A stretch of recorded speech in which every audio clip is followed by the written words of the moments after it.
Hello again. Got a quick video here to discuss uh, light seals for your vintage cameras. I tried to get creative and found this gasket maker. It's like epoxy. What you would do is squeeze some of this along the...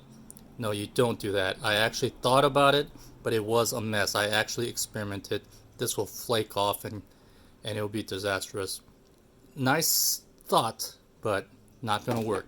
What you really want to do is get some yarn. This was like $2 at Walmart. It's a 4-ply woven cotton yarn.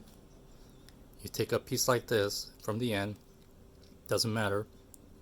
You line it up, squeeze it in, take a toothpick, and literally just run it along here to squeeze it in.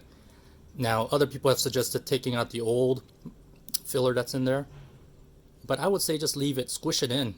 It almost acts like Velcro to help hold the yarn in, and it should be okay. As long as you don't have any big debris in there, should be fine. And you take a little nipper like this, cut off the ends, like so, and measure out. Make sure you get that very end corner there. That's where you want to really be careful, right around here. Okay, and you get the idea. You just tuck that all in. Alright, so that took what?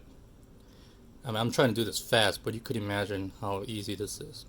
Okay, now some cameras have these tricky little patterns, but most of them are just flat, like the Spotmatics. Now, speaking of the Spotmatic, they might have smaller channels. In that case, you could just take 2 of these threads and twist it. You get the idea. Okay, so that's it. The other thing is you want to watch out for the little section here. This one's all flattened out. It's getting old. Well, you could get these adhesive felt paper. You've seen that online.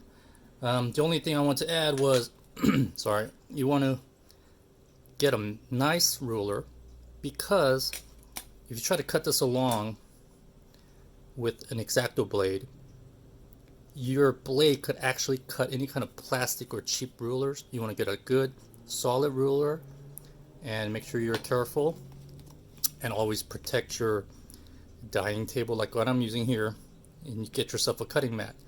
All this doesn't cost that much. Don't do this, and pretty soon you have a leak-free camera. Alright, hope that helps.